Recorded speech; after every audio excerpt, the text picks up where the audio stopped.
Assalamualaikum warahmatullahi wabarakatuh. Selamat pagi, selamat siang, selamat sore bagi Anda semua. Baik, perkenalkan nama Ibu Samsiani.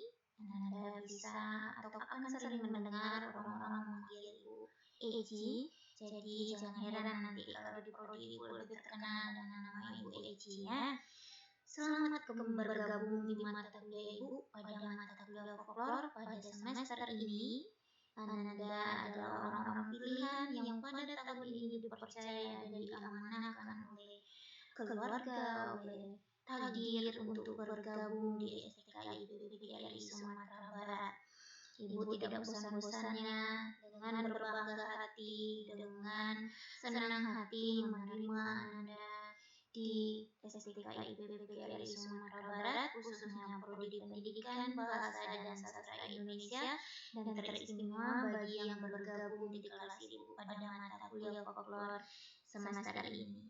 Anda semua, ini adalah awal pertemuan. Di awal pertemuan tentu Ibu harus mengenalkan kepada Anda mata kuliah ini sebenarnya apa, atau bagaimana Anda harus bersikap selama di mata kuliah Ibu. Ini penting karena pertemuan kita ada 16 kali.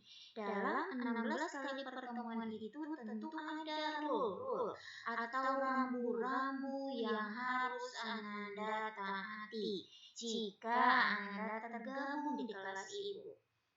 Kemudian juga Ibu akan berikan apa yang harus Anda lakukan, bagaimana Anda bersikap, apa yang Ibu nilai. Ingat, ini adalah proses pembelajaran di perguruan tinggi tentu berbeda dengan proses pembelajaran di tingkat SMA. Anda, Ibu yakin 4 kali pertemuan ke depan atau 1 bulan ini masih akan beradaptasi, masih akan bingung, kok begini, kok tugasnya begini, ini harus diapakan, tidak apa-apa. Sesuatu yang baru itu biasanya selalu membuat kita excited atau bersemangat, sehingga kadang kita kebingungan sendiri. Kok berbeda ya, kok tidak sama? Ya memang begitu. Sistem pendidikan itu berbeda di tingkat perguruan tinggi. Anda dianggap adalah orang-orang yang sudah dewasa, orang-orang yang kemudian mampu melakukan banyak hal, yang sudah disiplin, sudah mandiri sendiri, sehingga tidak perlu terlalu banyak bantuan dari orang lain. Untuk itu Anda juga harus beradaptasi dengan setiap mata kuliah. Ini akan berbeda. Di pertemuan folklor Ibu menuntut Anda begini. Di mata kuliah lain mungkin dosen menuntutnya berbeda. Anda sebagai manusia dewasa, manusia yang akan menjadi orang dewasa, beradaptasi dengan apa yang diminta dalam perkuliahan tersebut. Jadi jangan banding-bandingkan. Bu, kata Bu Eci harus begini tugasnya. Bu, kata Bu Eci begini. Jangan berkata demikian dengan dosen lain. Dosen itu punya fashion sendiri, punya cara mengajar sendiri, punya cara memberikan ilmu sendiri. Jadi jangan dibanding-bandingkan dan jangan komplain ke dosen lain. Kalau Anda tidak suka dengan cara Ibu mengajar, silakan bertanya ke Ibu. Bu, Ibu terlalu cepat menjelaskan. Bu, Ibu saya nggak suka bagian ini. Nah, itu yang akan kita diskusikan. Hubungan 16 kali pertemuan ke depan adalah hubungan yang akan terjalin dalam proses, sehingga akan ada banyak mungkin miskomunikasi, akan ada banyak mungkin kebahagiaan dan ketidakbahagiaan yang kita temui. Itulah namanya berproses. Anda kemudian Ibu percaya akan mampu mengikuti perkuliahan itu dengan baik. Baik, Ibu akan memperkenalkan mata kuliah ini kepada Anda. Ada pepatah yang mengatakan jika kita tak saling mengenal, maka tidak akan tumbuh perasaan sayang di antara kita. Jadi Anda hari ini karena sudah bergabung di mata kuliah folklor, tentu mau tidak mau harus menyayangi mata kuliah folklor ini biar nanti nilai akhirnya mendapat nilai A, B paling tidak ya. Mata kuliah ini kemudian bernama mata kuliah folklor, kode mata kuliahnya adalah Indo 08009, jumlah SKS-nya 2 SKS, semesternya adalah semester sekarang, Ibu adalah tim teaching-nya, Ibu sendiri yang mengajar semua sesi di angkatan 2021. Kemudian mata kuliah folklore ini akan diisi dengan penjelasan tentang apa itu folklore, sejarahnya bagaimana orang Indonesia mengenal folklore, kemudian mampu melakukan penelitian folklore, apa saja folklore yang ada di Indonesia, baik lisan, setengah lisan maupun bukan lisan. Lalu kita juga akan melihat bagaimana dunia ini memandang folklore, bagaimana orang-orang di dunia melakukan penelitian folklore. Jadi, inilah yang akan kita bahas dalam 16 kali pertemuan ke depan. Ini Anda harus mengikutinya karena ada banyak hal menarik yang akan Ibu jelaskan kepada Anda semua. Kemudian juga setiap mata kuliah itu merupakan mata kuliah prodi yang akan membentuk lulusan program studi itu akan jadi apa.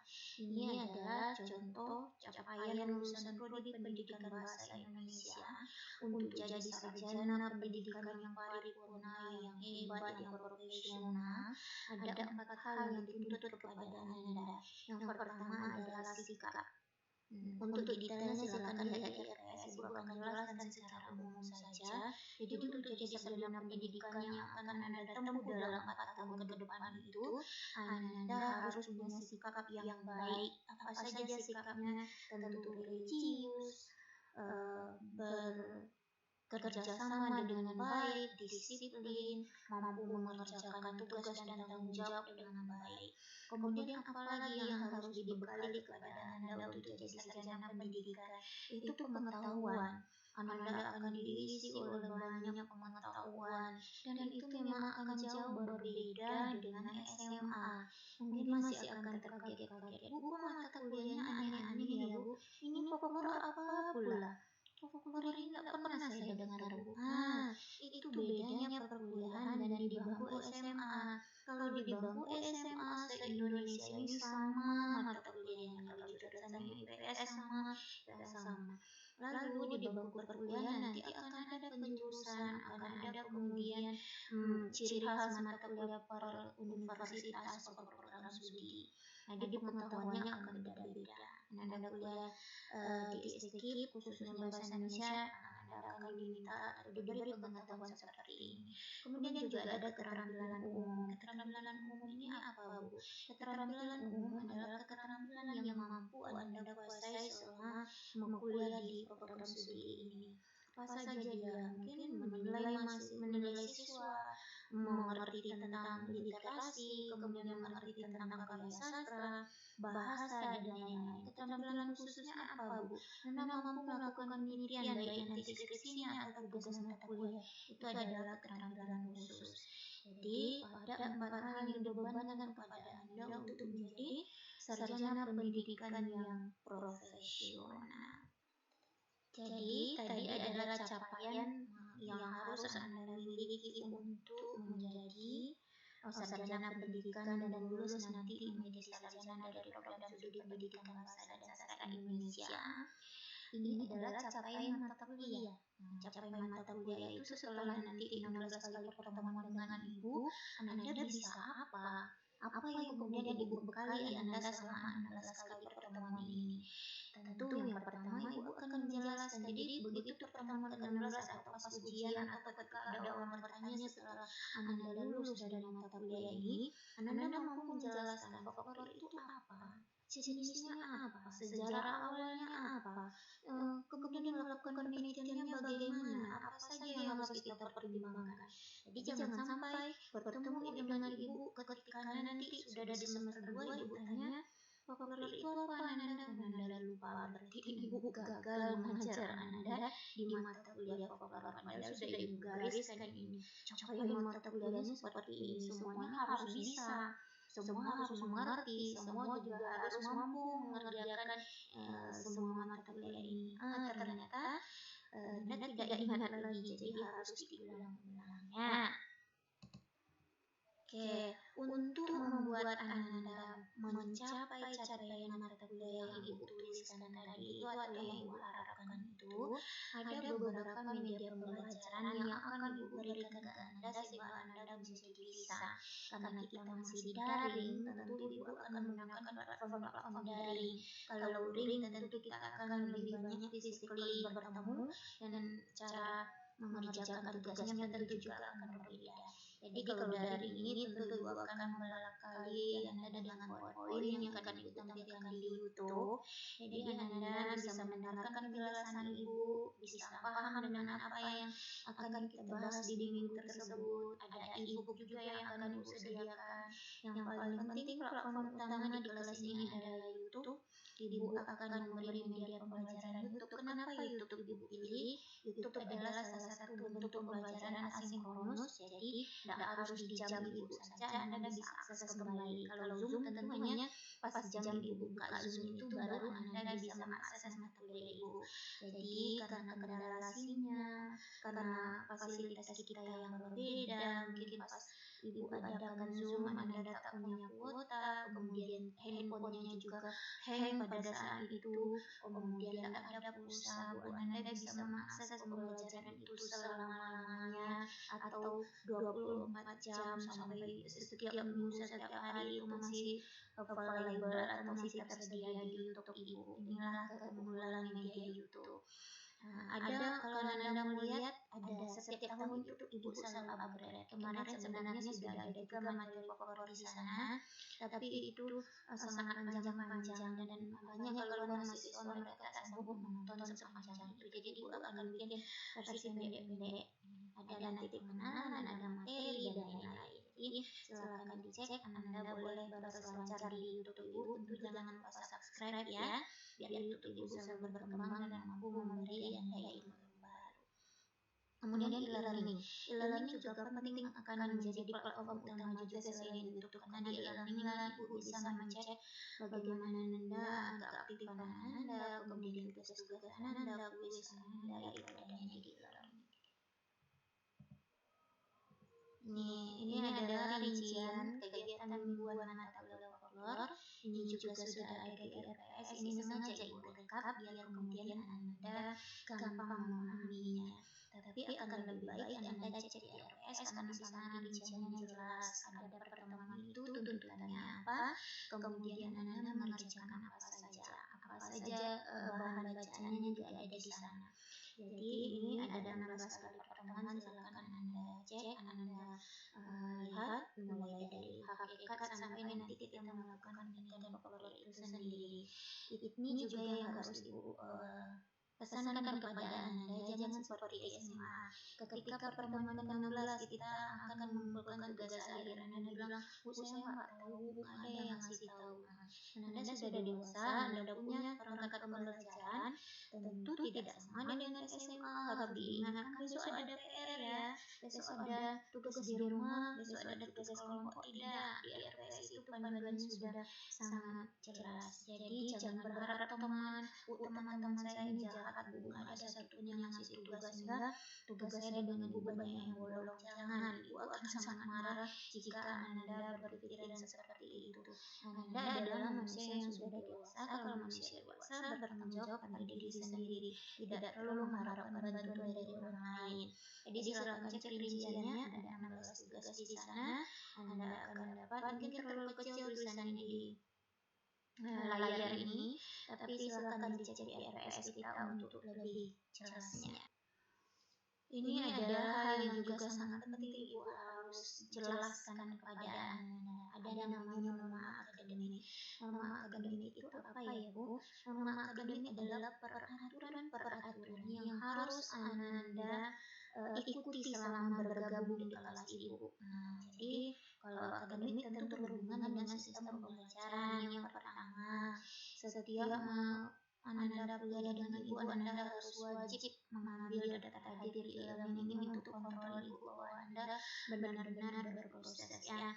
Kalau Anda tidak bisa hadir, silakan berkabar. Karena tadi ingat ada pas nilai, ada nilai sikap. Kalau nilai sikap itu dari mana Ibu? Nilai dari Anda berkomunikasi. Jangan sampai 16 kali pertemuan Anda kalau tidak hadir, hadirlah sendiri. Kan sudah dewasa Bu. Bukan itu makna dewasa. Dewasa itu bertanggung jawab. Jadi kalau Anda memang tidak bisa hadir, tidak akan dipaksakan pula hadir. Kalau Anda sakit, silakan izin dengan ibu. Berkabar itu, berkomunikasi itu yang penting. Kemudian yang kedua, Anda kalau di kelas ibu minimal tidak masuk itu adalah 16 kali. Minimalnya adalah 13 kali dari 16 kali pertemuan.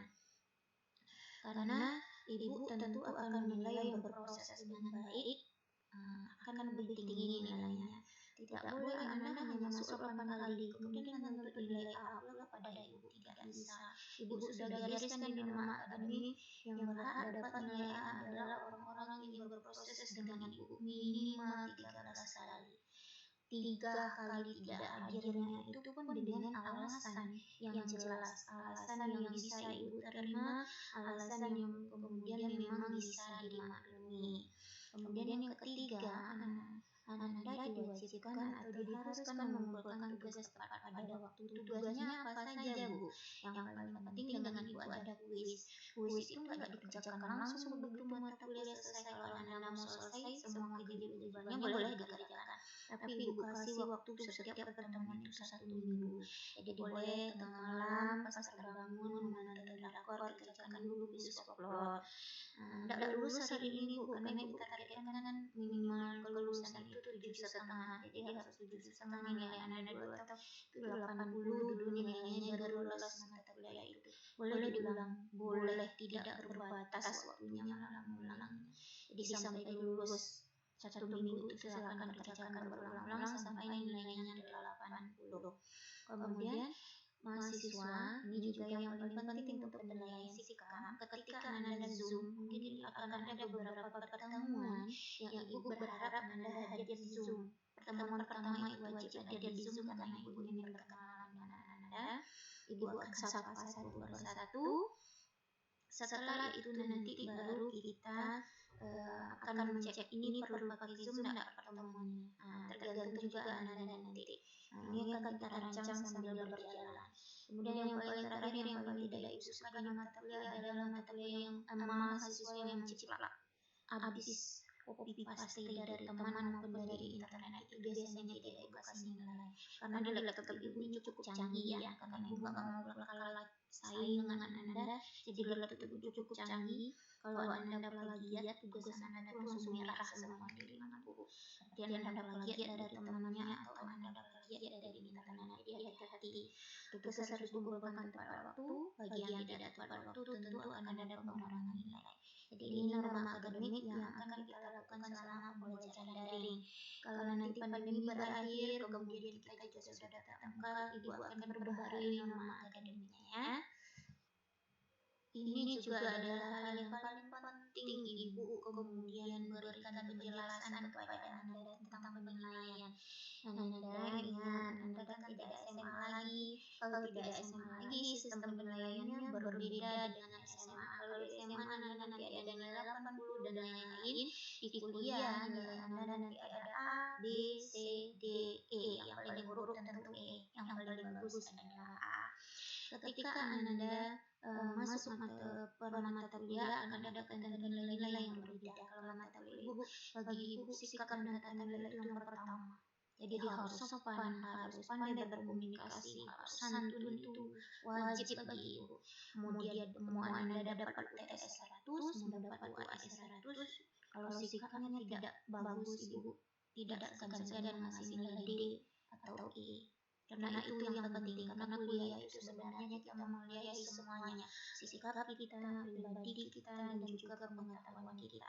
Kemudian UTS itu rendah bagi ibu nilainya 10%, jadi kalau 100 AS, TS dan UAS-nya belum tentu akan dapat nilai A.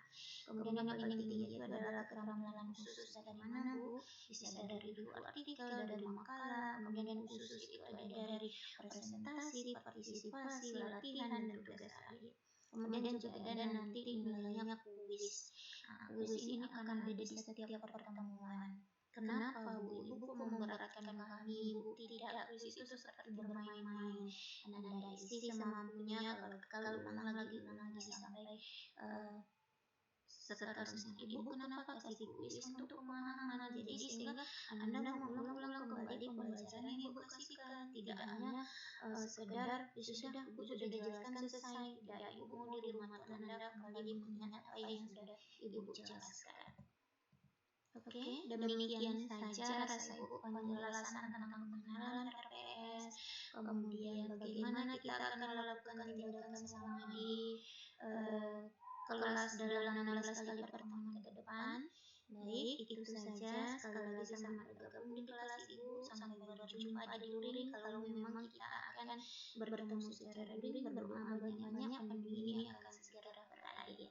Sekali lagi selamat bergabung di kelas Ibu, putra-putri terbaik bangsa di kampus yang mencerdaskan dan menginspirasi anak bangsa. Assalamualaikum warahmatullahi wabarakatuh.